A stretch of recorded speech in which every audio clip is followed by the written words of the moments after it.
Police and fire department. When we have an emergency, what's the first thing we do? We grab the phone, dial 911. We have a fire, what's the first thing we do? We dial 911 and they dispatch the fire department. You hit it right. There's so many inefficiencies in the police and fire department, and these poor guys work for nothing. Do you know a starting deputy on the sheriff's department, do you know what he makes an hour? And he's risking his life, protecting us, coming out in the middle of the night, going into drug-infested neighborhoods, about $10 an hour, maybe $13. Starting pay is anywhere between $22,000 and $28,000. Firefighter don't make that much starting out. How can we expect? Now let me tell you what's wrong with this, and why am I so hot on the police and fire department? It breeds corruption. It's not healthy. We're the second largest city in the state, and we have the lowest paid fire department, and we have the lowest paid, and we can't keep anybody. And this poor guy is shaking down a motorist for speed money because he's got to feed his family. Shame on us. If that guy was paid a professional salary, he wouldn't have to do that. And by God, I feel sorry. I don't think there was any malice in his heart. I just think he needed money. Oh, fire department. I love this one. Love two more for you. One of my friends on the sheriff's department asked one of the commissioners, swear to God, true story. He said, can't we at least get a cost of living raise? Can't we get a little more money? And the commissioner's answer was, swear to God, that's why we give you days off so you can work specials. That's the answer to them. Another story came out of the fire department. You can check all this out. In December of last year, they rehabbed all the air packs, made them like brand new.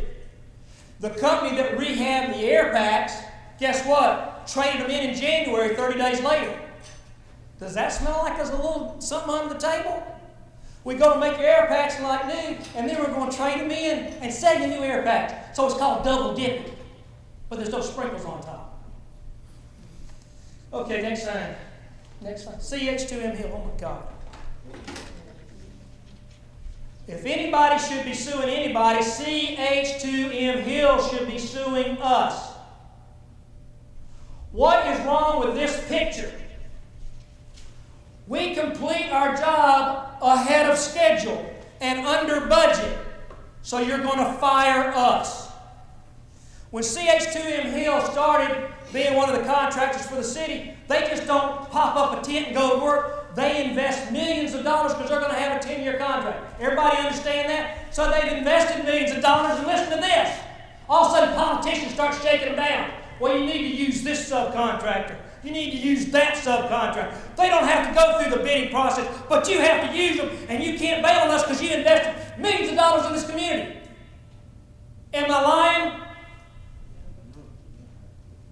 And guess who's getting the work? Anybody read the paper? Guess who's getting the subcontracting work? I'd like to go to the court of full disclosure, and I'd like to ask every politician to list if they have city contracts or their family has city contracts, and I want them to disclose it.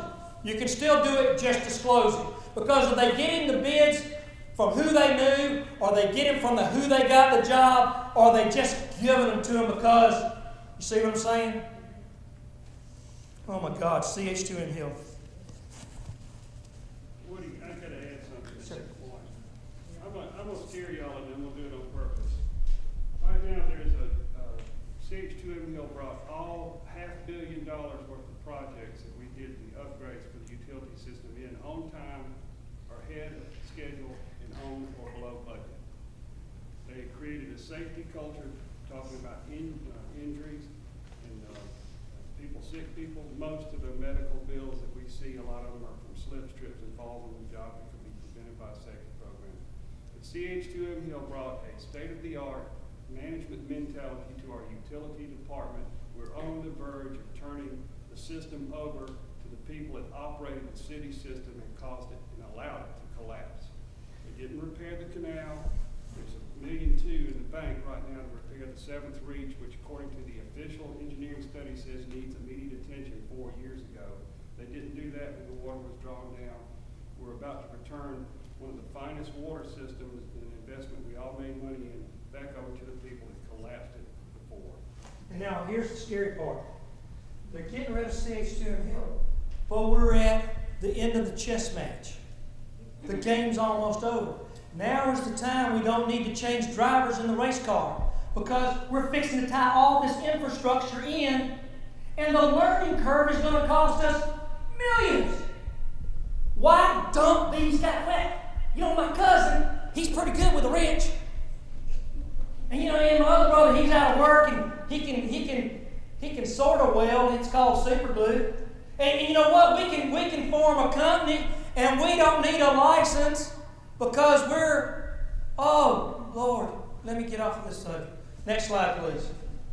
Bribery allegations. Next slide. I think I beat that one up. Procurement department. My God. In 2000, grand jury investigations said the procurement department has to go. I already told you this.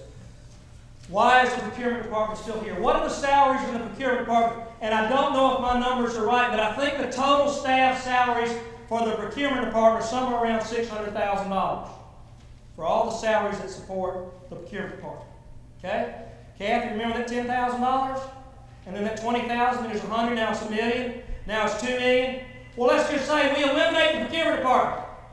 Well, what are we going to do? We're going to privatize it. We're going to save $600,000. I hope my number's right, but I'm giving a big disclaimer, I don't know. And we're going to get companies in there that are bribe-proof, that are allegation-free. There's been allegation smoke circling around the procurement department for years. Now, how much is our shortfall? I've already saved you $4 million, $3 million. How much is our shortfall? Next slide, please. Holy moly, look at this. That is a one-year study of the procurement department. This is chosen, projected indifference. This is where the low bidder did not get the job. You know what that number is? Can you see that? $2 million. So I can save $600,000 in salaries and I can pump $2 million back in to our economy. But we continue to support the leadership in the procurement department. We got some real problems. Oh my God. We have a mayor that doesn't have any teeth. Does he need a vote? I don't know. That's something else for us to decide.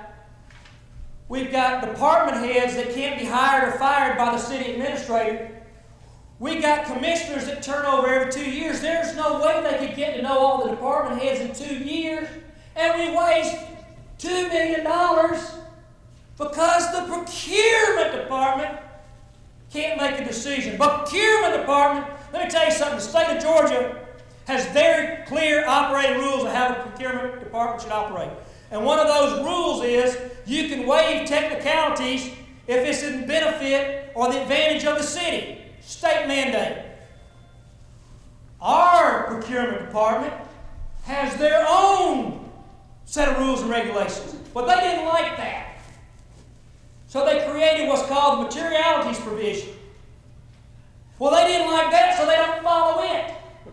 Where's the accountability? Well, here's the accountability. We lost $2 million. Now we're fixing to lose the Augusta Golf Course, the patch. $2 million. How do they get? How does this happen? How does this happen? Well, it's called funny politics. It's called tricky politics. It's called dirty politics. It's called politics. It's called the consent agenda. Everybody has a general consensus that they like items. Let's say there's 50 items. Everybody has a pretty good idea they like 1 through 40, 39. So they'll slip something in on the consent agenda and they get approved. Boom. The next thing we know, we got notepads. What are we doing? We pay $36,000 a year to clean our buses. We got prisoners sitting over there on 4th Street doing absolutely nothing. Remember that number, 10,000, 20,000? There's another $36,000 we can throw in the pot. $2 million.